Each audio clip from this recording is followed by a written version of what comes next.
시청자 여러분 안녕하십니까? 국정의 바른 소리를 전합니다. 10월 11일 금요일 KTV 대한뉴스 시작합니다. 윤석열 대통령이 동아시아 정상회의에 참석했습니다. 윤 대통령은 북한의 비핵화를 이뤄야 한다고 강조하고 러북 군사협력에 대응한 연대 필요성을 제시했습니다. 소설가 한강이 한국인 최초로 노벨 문학상 수상에 쾌거를 안았습니다. 한국인이 노벨상을 받은 건 고 김대중 전 대통령의 노벨 평화상에 이어 두 번째입니다. 한국은행이 3년 2개월 만에 기준금리를 0.25%포인트 전격 인하했습니다. 가계부채 증가세가 주춤해진 가운데 침체된 내수를 살리기 위한 대응에 나선 것으로 분석됩니다. 오늘 금융통화위원회는 한국은행 기준금리를 현재의 3.5%에서 3.25%로 인하하기로 결정하였습니다. 의대생들의 집단 휴학이 이어지자 이주호 사회부총리가 내년부터는 유급 재적이 불가피하다고 밝혔습니다. 이 부총리는 각 대학 총장들과 만나 학생들의 복귀를 설득해 줄 것을 당부했습니다. 첫 소식입니다. 동남아시아 3개국을 순방 중인 윤석열 대통령이 동아시아 정상회의에 참석했습니다. 윤 대통령은 북핵이 인도태평양 지역의 위험 요소라면서 비핵화의 필요성을 강조하고 러북 군사협력에 대응하기 위한 연대의 강화를 역설했습니다. 신국진 기자입니다. 한일 중 3국을 비롯해 미국과 러시아, 호주, 인도까지 참여하는 최고위급 전략 포럼 동아시아 정상회의. 동남아 3개국을 순방 중인 윤석열 대통령이 동아시아 정상회의에 참석했습니다. 윤 대통령은 정권의 안위를 위해 주민의 민생과 인권을 탄압하고 핵으로 같은 민족을 위협하는 북한의 행동은 시간이 지날수록 동북아시아는 물론 인태지역 전체의 평화를 위험에 빠뜨릴 것이라고 강조했습니다. 그러면서 자유롭고 평화로우며 번영하는 인도태평양을 위해서는 무엇보다 북한의 비핵화가 이뤄져야 한다고 덧붙였습니다. 또한 한국인 납북자와 억류자, 국군 포로 문제와 일본인 납치 피해자 문제를 포함한 북한 인권 문제는 국제사회가 시급히 해결해야 할 사안이라며 각국 정상들의 지속적인 관심을 촉구했습니다. 지난 8.15 광복절에 발표한 통일 독트린을 소개하고 통일 한반도의 비전도 제시했습니다. 윤 대통령은 특히 북한의 자유의 기운을 불어넣고 한반도의 자유평화 통일을 모색해 나가는 길에 관심과 지지를 부탁한다고 설명했습니다. 윤 대통령은 북한과 러시아의 군사협력을 비판하고 남중국해의 항행과 비행의 자유가 보장돼야 한다고도 강조했습니다. 러시아와 북한의 불법적 군사협력은 우크라이나 전쟁을 장기화시키고 유엔 안보리 결의에 대한 정면 도전이라며 규범 기반 국제질서를 지켜내기 위한 연대를 한층 강화할 필요가 있다고 말했습니다. 윤 대통령은 또 우크라이나 평화연대 이니셔티브를 통해 우크라이나에 대한 안보, 인도, 재건 지원 프로그램을 확대할 것이라고 밝혔습니다. 미얀마 분쟁 사태 역시 문제 해결 역량의 시험대라며 아세안의 합의에 따라 즉각 폭력이 중단되고 모든 당사자들이 대화를 시작해야 할 것이라고 촉구했습니다. 그러면서 윤 대통령은 한국 정부가 미얀마의 인도적 상황 개선을 위해 올해 2,300만 달러를 지원할 예정이라고 계획을 밝혔습니다. KTV 신국진입니다.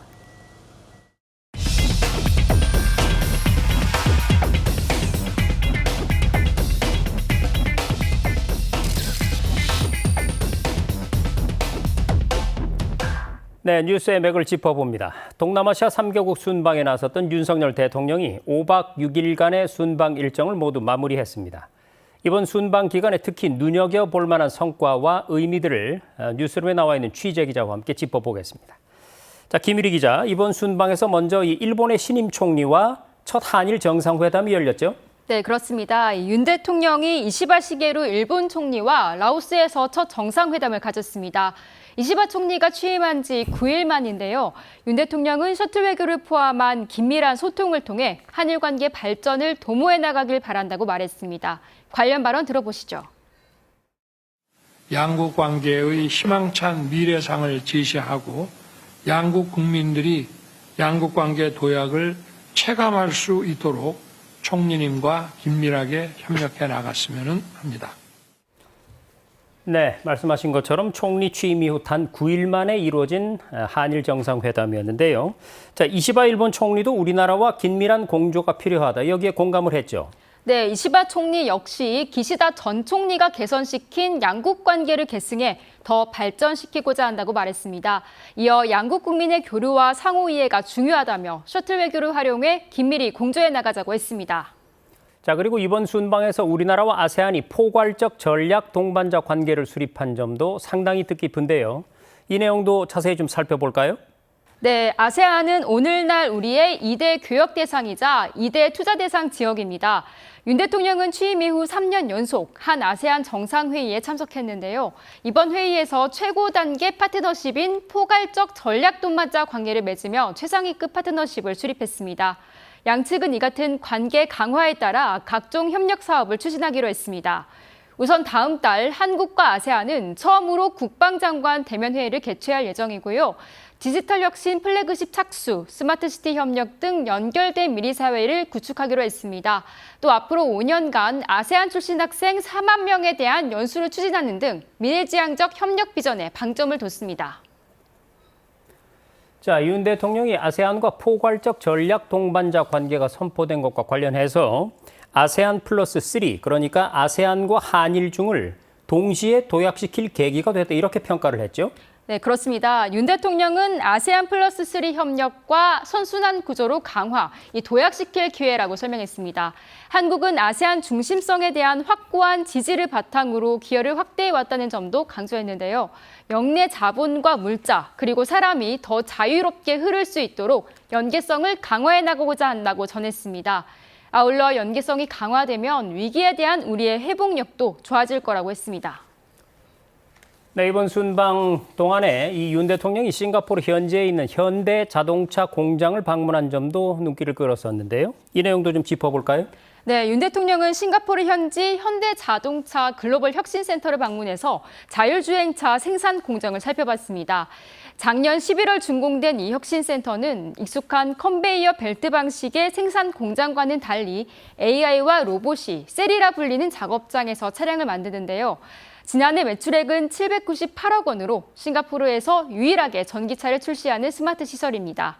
윤 대통령은 이제 AI와 로봇을 결합한 자율제조라는 현대차 방식이 새로운 혁신을 선도하고 있다고 강조했습니다.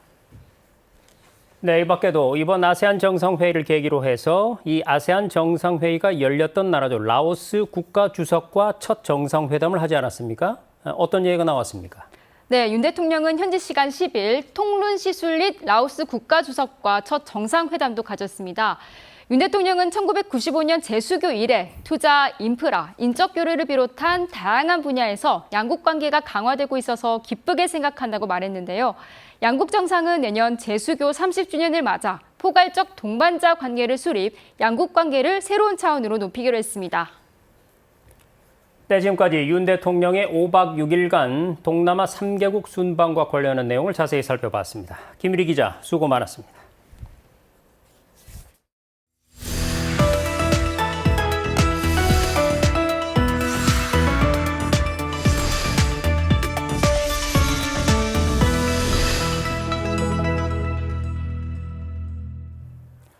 네, 제 뒤로 보이는 이 영광의 얼굴이 보이십니까? 한국 문학이 쾌거를 이뤘습니다. 소설가 한강 씨가 한국인 최초로, 나아가서 아시아 여성 최초로 노벨 문학상 수상에 영예를 안았는데요.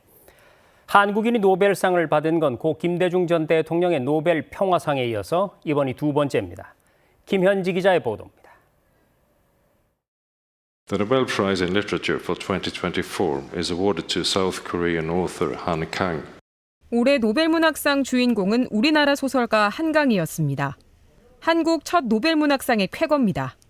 스웨덴 할리먼은 한 작가를 현대 산문의 혁신가라고 평가하며 선정 이유를 밝혔습니다. For her intense poetic prose that confronts historical traumas and exposes the fragility of human life. 한국인이 노벨상을 받은 건 지난 2000년 노벨 평화상을 수상한 고 김대중 전 대통령에 이어 두 번째로 24년 만입니다. 아시아 여성이 123년 역사의 노벨문학상을 받은 것도 이번이 처음입니다. 한 작가는 노벨위원회와의 전화 인터뷰에서 놀랍고 영광스럽다며 아들과 함께 차를 마시고 싶다고 소감을 밝혔습니다. 한 작가는 지난 2016년 소설 채식주의자로 세계 3대 문학상으로 꼽히는 부커상을 받은 데 이어 지난해 소설 작별하지 않는다로 프랑스 4대 문학상인 메디치상을 수상한 바 있습니다. 한 작가는 소설 소년이 온다로 5.18 민주화 운동을, 작별하지 않는다에선 제주 4.3 사건을 다루는 등 한국 현대사의 아픔을 문학적으로 승화했습니다. 윤석열 대통령은 SNS를 통해 대한민국 문학사상 위대한 업적이자 온 국민이 기뻐할 국가적 경사라며 축하를 보냈습니다. 노벨상 수상자에게는 우리 돈으로 약 13억 4천만 원에 달하는 상금과 메달, 증서가 수여됩니다. 시상식은 노벨의 기일인 12월 10일 스웨덴 스톡홀름에서 열립니다. KTV 김현지입니다. 노벨 문학상 수상자로 우리나라의 한강 작가가 선정되자 외신들도 일제히 관련 소식을 보도했습니다. 외신들은 한국 문화의 세계적 영향력이 커졌으며 한강이 세계적인 작가의 반열에 올라섰다고 전했습니다. 계속해서 김경호 기자입니다. 점점 커지고 있는 한국 문화의 세계적 영향력을 반영해준다. AP통신이 한강 작가의 노벨문학상 수상 소식을 전하며 한국 문화의 높아진 위상을 평가했습니다. 한국문화 확산 사례로는 영화 기생충과 드라마 오징어 게임, 그룹 방탄소년단, 블랙핑크 등을 함께 언급했습니다. 외신들은 한강이 비서구권 여성 수상자인 점에도 주목했습니다. 미국 공영 라디오 방송 NPR은 한강이 어니스트 해밍웨이, 윌리엄 포크너, 토니 모리슨, 가브리엘 가르시아 마르케스의 반열에 합류했다고 평가했습니다. 그러면서 2000년부터 2023년까지 노벨 문학상을 수상한 비백인 작가는 7명뿐이라고 전했습니다. 역대 수상자 중 여성 작가는 17명에 불과합니다. 한강의 나이에도 세간의 관심이 모였습니다. 영국 가디언은 수상자 발표를 앞두고 한강 작가는 상을 받기에 너무 어리다는 의견이 일반적이었다고 전했습니다. 하지만 41세 나이로 수상한 정글북 작가 러디어드 키플링의 사례를 들며 세간의 평가에 반문했습니다.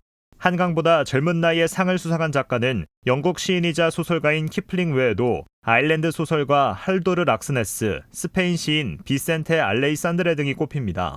이웃나라인 일본에서도 한강 작가의 수상 소식에 뜨거운 관심을 보였습니다. NHK는 도쿄 시내 서점에 한강 작가의 특설 코너가 마련됐다며 일부 서점에서는 수상자 발표 생중계 모습을 상영했다고 보도했습니다. KTV 김경호입니다.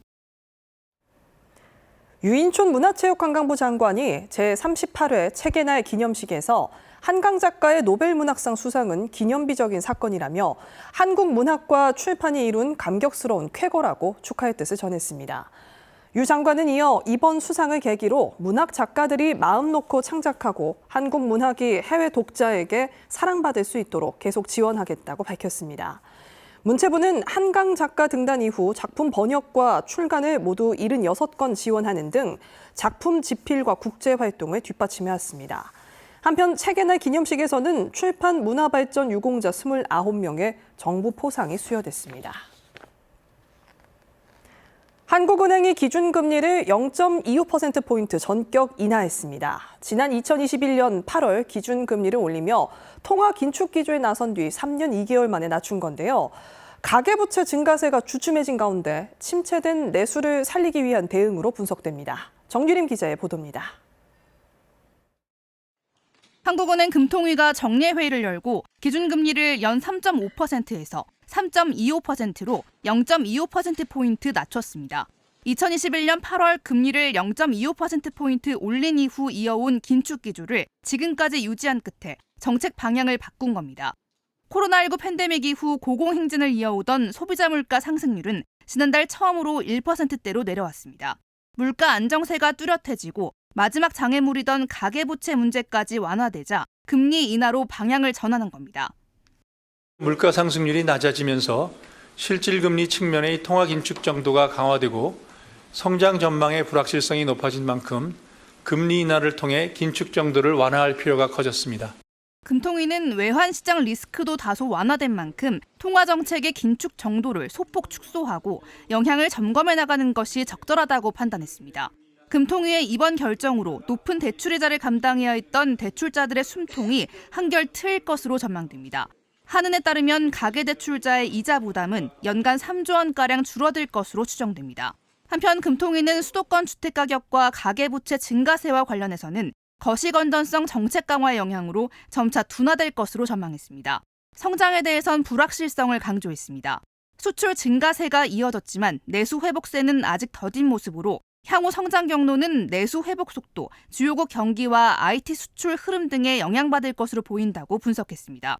금통위는 향후 통화 정책은 물가, 성장, 금융 안정 등 정책 변수 간 상충 관계를 면밀히 점검하면서 앞으로의 인하 속도 등을 신중히 결정해 나갈 것이라고 밝혔습니다. KTV 정유림입니다.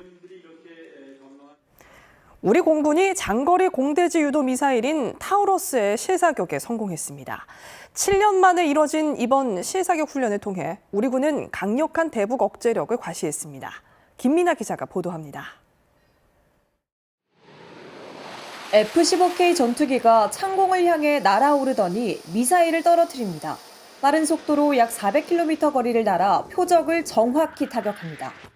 공군은 지난 8일과 10일 두 차례에 걸쳐 서해 상공에서 타우러스 미사일 실사격 훈련을 했습니다. 타우러스는 장거리 공대지 유도 미사일로 최대 사거리 500km의 정밀 타격이 가능해 한국형 킬체인의 핵심 전력으로 꼽힙니다. 타우러스 미사일 실사격 훈련은 지난 2017년 북한의 6차 핵실험 이후 처음입니다. 이날 훈련에는 E-737 항공통제기, F-35A 전투기, 천궁2 등도 참가해 순항미사일 모의 격추 등 대응 절차를 숙달했습니다. 타우러스 미사일 한 발 한 발이 우리 군의 고가치 자산인 만큼 공군 미사일 사격 노하우가 축적될 수 있도록 이번 실사격 경험을 F-15K 조종사 모두와 공유하겠습니다. 한편 김명수 합참의장은 11일 공군 제17전투비행단을 방문해 즉흥태세를 점검하고 장병들을 격려했습니다.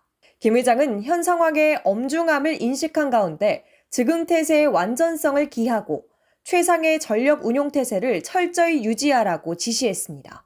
KTV 김민아입니다.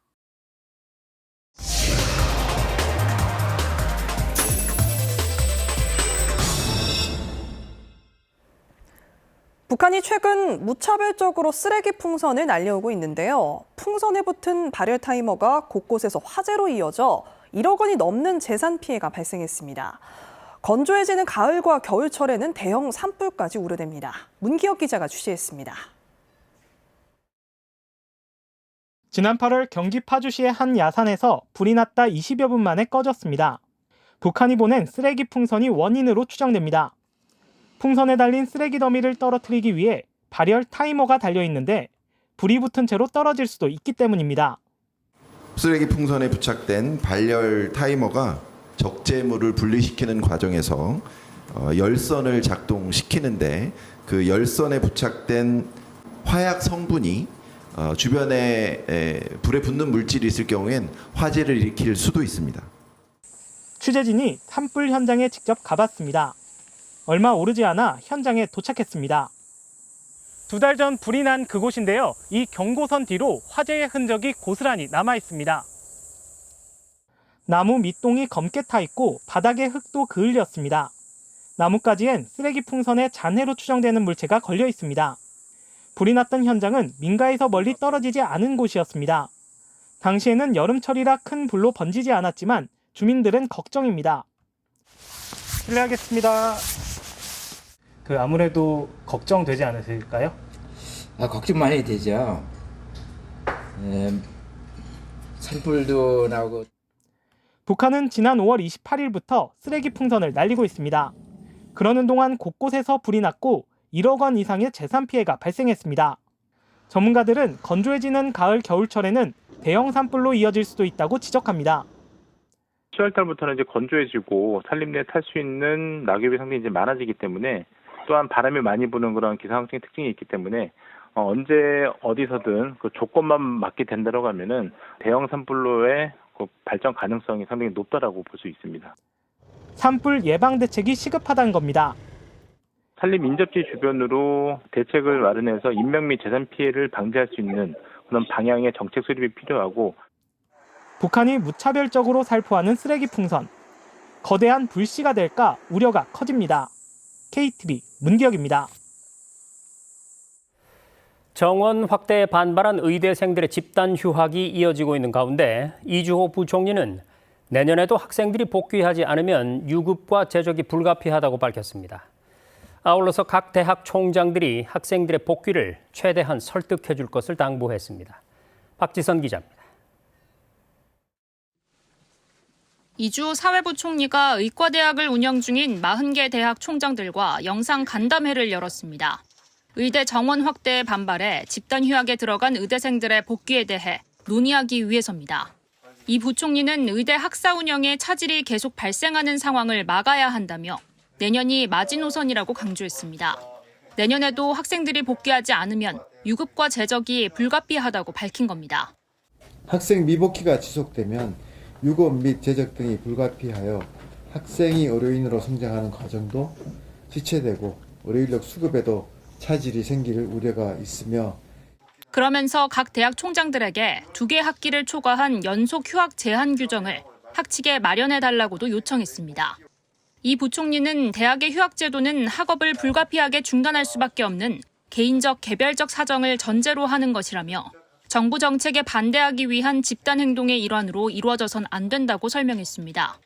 이 부총리는 동맹 휴학을 승인하지 않겠다는 기존 입장을 재확인하면서 학생들의 복귀를 촉구했습니다. 각 대학에는 올해 안에 학생들이 최대한 복귀해 교육과정을 이수할 수 있도록 탄력적인 학사 운영도 요청했습니다. 또 최근 의대 교육과정을 6년에서 5년으로 일률적으로 단축하는 방안이 검토되고 있다는 일각의 주장에 대해선 전혀 사실이 아니라고 강조했습니다. 의대 교육과정을 6년제로 유지하면서 희망하는 대학은 교육의 질 저하 없이 자율적으로 교육과정을 탄력 운영할 수 있고 정부는 이를 적극적으로 지원하겠다는 취지였다고 설명했습니다. KTV 박지선입니다.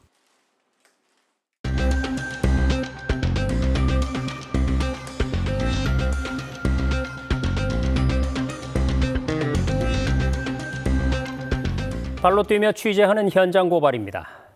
흡연 난민이라는 말 들어보셨습니까? 금연구역이 나날이 확대되는 가운데 흡연 시설은 크게 모자라다 보니까 흡연자들이 골목길로 모여들고 있는 건데요. 흡연자와 비흡연자 모두에게 피해를 키우고 있는 흡연구역의 부족 문제를 김찬규 기자가 취재했습니다. 인적이 드문 골목길을 찾아 담배를 피우는 사람들을 소위 흡연 난민이라고 합니다.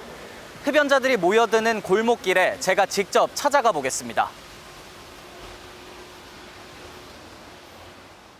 골목길에서 흰 연기가 뭉게뭉게 피어납니다. 취재진이 머문 짧은 시간 동안 영업 중인 가게가 즐비한 골목에는 흡연자들이 여러 차례 드나들었습니다. 아침 일찍 나와서 쓸고 또 해. 저거 붙였잖아, 5만 원. 공무원이 단속해봐야 소용없어. 여기 장사하는 사람들이 다 피해봐. 금연구역이 점차 늘면서 흡연자들이 비교적 사람이 적게 다니는 길로 모여드는 겁니다. 금연구역도 상황은 크게 다르지 않습니다. 흡연 단속이 빈번한 남부터미널 앞입니다. 보시는 것처럼 곳곳에 금연구역 표시가 되어 있지만 아랑곳 않고 담배를 피우는 흡연자가 많습니다. 흡연 시절 없다가 생겼어요. 얼마 전에. 그래서 이제 그쪽으로 많이 가시는데 아직 모르는 사람들은. 대학생이나 잘 모르는 사람은 우리가 또 얘기해주거든. 피면 안 된다. 흡연자들은 비흡연자를 피해 인적이 드문 골목길로 가는 것이라며 눈치가 보인다고 하소연했습니다. 비흡연자분들이 계신 데에서 피우게 되면 서로 눈살 찌푸리게 되고 그래서 더욱 그런 사람 없는 골목으로 가게 되는 것 같고 이동인구가 많은 데가 있어야 흡연 부스가 있어야 좀 이제 다른 비흡연자분들도 이제 눈살 찌푸리지 않고.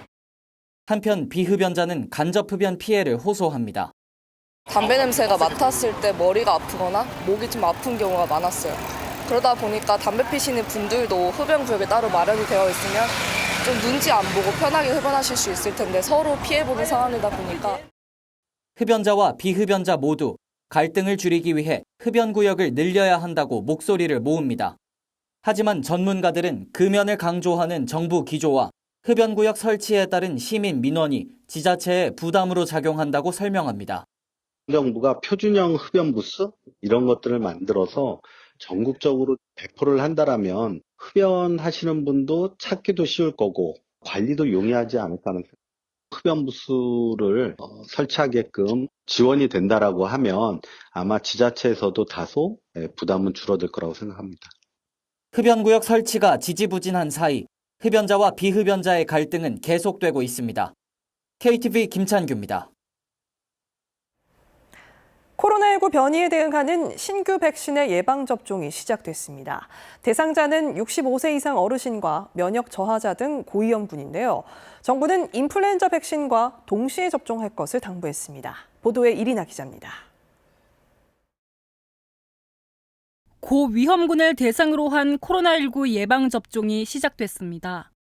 내년 4월 30일까지 이뤄지는데 65세 이상 고령층의 경우 연령대별로 순차적으로 접종이 이루어집니다. 75세 이상 고령층은 11일부터, 70세 이상은 15일부터 접종이 이루어지고 65세 이상은 18일부터 나눠서 무료로 예방접종을 시작합니다. 생후 6개월 이상 면역 저하자와 감염 취약시설 입소자는 연령과 관계없이 12일부터 접종할 수 있습니다. 이번 접종에 사용되는 백신은 최근 유행하고 있는 코로나19 변이 바이러스에 대응하는 JN1 백신을 사용합니다. 정부는 코로나19가 여름철 유행에 정점을 찍은 뒤 점차 감소세를 보이고 있지만 기온이 떨어지는 겨울철에 다시 재유행할 가능성이 큰 만큼 고위험군의 접종을 당부했습니다. 신규 변이가 계속 출현하기 때문에 코로나19로 인한 고위험군의 건강 피해를 최소화하기 위해서는 매년 접종이 필요합니다. 코로나19 백신과 인플루엔자 백신을 동시에 접종할 수 있는 의료기관은 예방접종 도우미 누리집에서 확인할 수 있으며 사전 예약 없이 지정 의료기관에서 접종할 수 있습니다. KTV 이리나입니다. 국민권익위원회가 200억 원 미만의 중소규모 공공건설 공사에서 손해배상 보험 가입을 의무화할 것을 권고했습니다. 건축자재 품질시험 성적서를 발급하는 공인시험기관에 대한 인정 방식도 개선하라고 제안했는데요. 자세한 소식 최다혜 기자가 보도합니다. 지난 2019년 경남 김해시의 한 초등학교 체육관 보강공사 중 발생한 화재. 이 화재로 약 15억 원의 피해가 발생했지만 건설업체가 공사 손해배상보험에 가입해놓지 않아 손해배상이 불가능했고 해당 건설업체는 폐업했습니다. 현재 대형 건설업체가 많이 참여하는 공사에는 공사 손해배상보험 가입을 의무화해 그 보험료를 공사원가에 반영하도록 하고 있습니다. 중소건설업체가 많이 참여하는 200억 미만의 공공건설공사는 보험 가입이 의무가 아니기 때문에 업체 비용으로 위험에 대비해야 하는 상황. 이에 국민권익위원회는 예기치 못한 대형 사고 피해에 폭넓게 구제받을 수 있도록 중소규모 공공건설공사에 공사 손해배상보험 가입을 의무화할 것을 권고했습니다. 권익위는 모든 공공건설공사 또는 단계적으로 손해배상 보험 의무 가입 적용 공사 규모를 확대하고 해당 법률 공사원가에 반영하는 방안을 정책 제안하고자 합니다. 이에 더해 건축자재 품질 시험 성적서를 발급하는 공인시험기관에 대한 인정 방식을 개선할 것도 권고했습니다. 현재는 외벽 단열재, 방화문 등 건축자재를 생산하는 기업이 공인시험기관의 인정을 받은 사내 시험기관을 설립하고 자사 제품을 시험 의뢰하는 경우가 있는데 이 경우 객관적 인증이 담보되기 어렵다는 설명입니다. 사내 영수소 등이 공인시험기관으로 인정받을 때 독립성과 공평성 심사 항목을 명확히 구체화하고 부적합 심사 기준을 마련하도록 권고하고자 합니다. 마지막으로 권익위는 환경부의 공공하수도 관리대행업체의 선정 방식을 개선할 것을 권고하며 앞으로도 건설 현장의 안전과 공정한 경쟁을 위해 최선을 다할 것이라 밝혔습니다. KTV 최다입니다.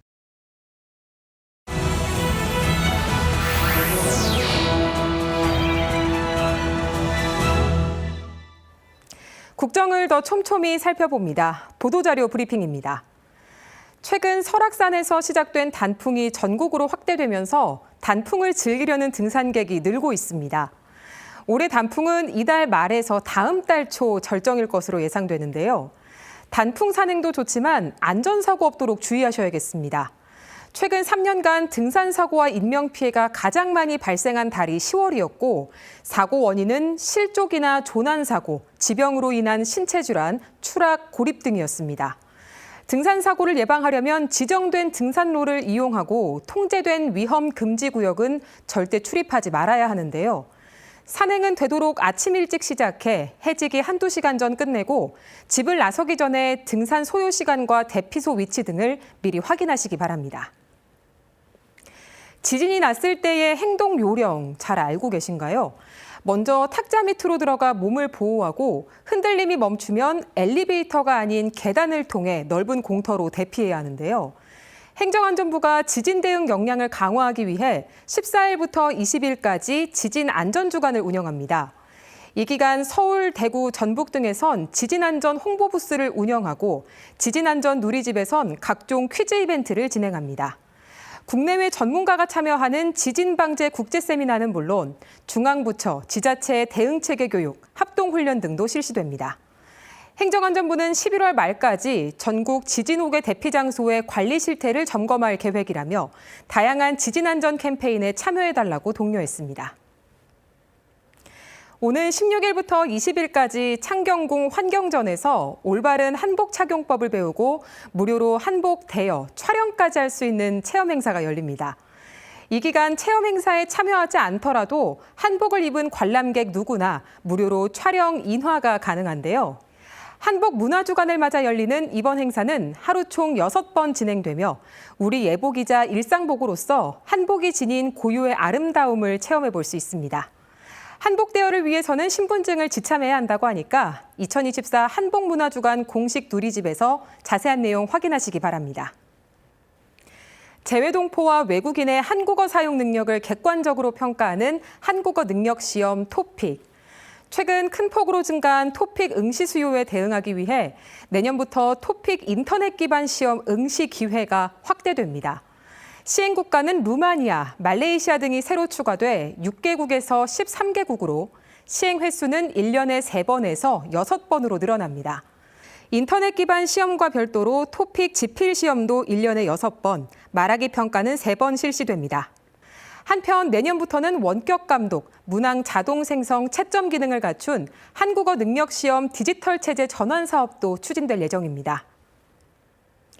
교육부는 디지털 플랫폼이 구축되면 응시생이 시험장에 가지 않아도 자택 등에서 시험을 칠 수 있게 될 것이라고 기대했습니다. 지금까지 보도자료 브리핑이었습니다.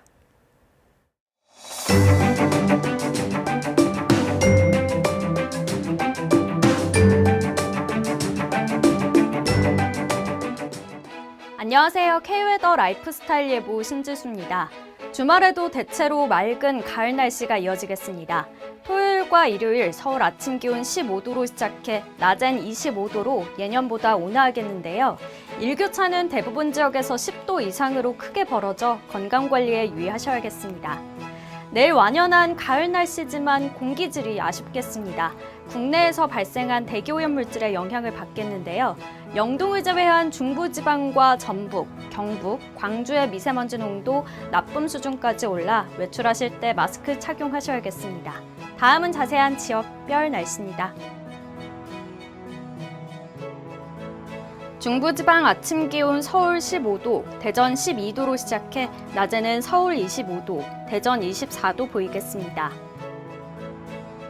동해안 지방은 속초의 아침 기온 14도, 울진 13도 보이겠고 두 지역 낮 기온 23도 보이겠습니다. 남부지방은 전주와 대구의 아침 기온 13도, 낮엔 전주 24도, 대구 26도 예상됩니다. 해상의 물결은 모두 잔잔하겠지만 당분간 경상권 해안과 제주도 해안을 중심으로 너울성 파도가 밀려오는 곳들이 있겠습니다. 다음 주 초반엔 전남과 경남, 제주도에 비가 내리겠습니다. 날씨였습니다. 한강 작가의 노벨 문학상 수상에는 숨은 공로자가 있습니다. 우리 문학을 언어의 장벽을 넘어서 세계에 알린 수준 높은 번역이 바로 그 주인공인데요. 영어를 모국어처럼 구사하면서 한국어와 문학적 맥락에 대한 이해가 뛰어난 3세대 번역으로 진화했다는 평가인데요. 번역가 여러분께도 감사의 박수를 보냅니다. KTV 대한뉴스 오늘 저희가 준비한 소식은 여기까지입니다. 시청해주신 여러분 고맙습니다.